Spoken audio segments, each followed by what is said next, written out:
Scooper, trooper, lights are gonna find me.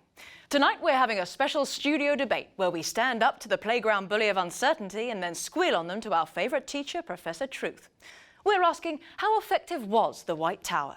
We've got a salt-of-the-earth London commoner to give us some fresh insight. Who are you calling common? Just answer the question. You haven't asked me a question. Well, I will then. How effective was the White Tower? Oh, it depends what you mean by effective. Oh, here we go. Captain Cleverclogs to the rescue. Lock up your calculators. I don't know what calculators are. I'm from the 11th century. Fair play. Proceed. The White Tower reminded us the Normans were in London, probably here to stay. But then again, we have a charter from William himself in 1067. Written in our language of Old English, not Latin, it guaranteed the rights of all Londoners and said we'd live in peace. Sounds like a sweet slice of royal guarantee you got there. Oh, yes. I say the White Tower kept the Normans in. Let us get on with our lives on the outside. Thanks. We could just end there, but the debate would be as unbalanced as a seesaw on a roller coaster.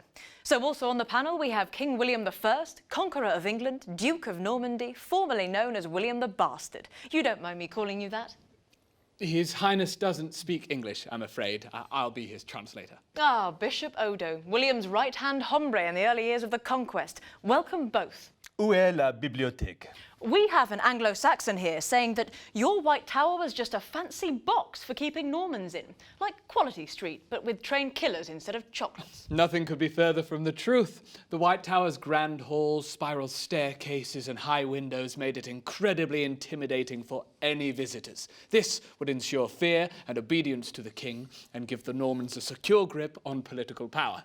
That was the plan, of course. Sadly, the White Tower was not finished in time for William to enjoy its awesome effect. Est-ce que tu as des frères ou des sœurs? Two different opinions smushed together like hen's eggs. Let's make an omelette of fact. On the one hand, the people of London had some protection with the Charter of 1067. But perhaps the White Tower was more effective for scaring the French and English nobles into staying loyal to Big William's conquer posse. Next, Normans we get... out! Normans out! Okay. Normans out! Well done. We've got a studio invader. Well, you've made your way in here like a worm burrowing its way into the juicy television apple. So what have you got to say for yourself? I'm saying that the White Tower was effective.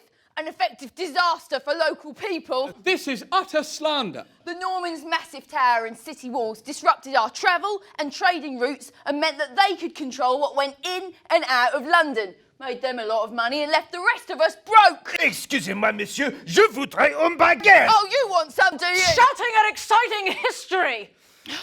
If you don't believe me, read the Anglo-Saxon Chronicles. William is a greedy invader, and the White Tower stands as a powerful insult to the rest of us. Normans out! Normans out! Phew. Well, now Aunt Mary has left the tea party in a huff, let's crack out the nice raspberry jam. We've seen a range of Anglo-Saxon opinion on the White Tower, from the chill to the not-so-thrilled. But what do our historians have swishing around in their brain buckets? Lucian Dursley, culture vulture. Culture is cool! I've got to say, I have sympathy for the Anglo-Saxons. If it wasn't bad enough having the White Tower looming over you from East London, remember the Normans also built Baynard's Castle and Montfichet's Tower in the west of the city, and a palace at Westminster, effectively hemming in the Anglo-Saxons and splitting any attempt at resistance.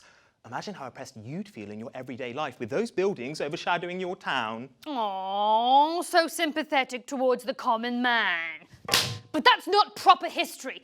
Just think about what great leaders have achieved through military conquests. Great leaders like King William over there. Merci, Bessou. The White Tower was a brilliantly designed garrison for soldiers. It had a well in the basement providing fresh water, very handy when under siege, arrow loops aplenty to shoot Norman arrows at the enemies outside, and the entrance was high up on the first floor with a wooden staircase which could be burnt when under attack. Now, if that's not an effective military fortress, I don't know what is. Daniela Frost out. Bish bash bosh! I mean, it's a debate, you're not out. Nevertheless, bish bash bosh! Bish bash bosh.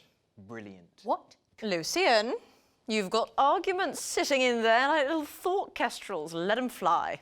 Oh! you've just got such a narrow focus. You're only thinking about how the White Tower kept the Normans safely locked in, not the effect the White Tower had on the outside world.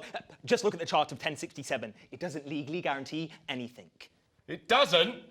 But sending the charter was a brilliant public relations move to keep Londoners happy and make the Normans look reasonable. It's clear from the White Tower itself that the Normans were more concerned about their image in people's minds than about waging war.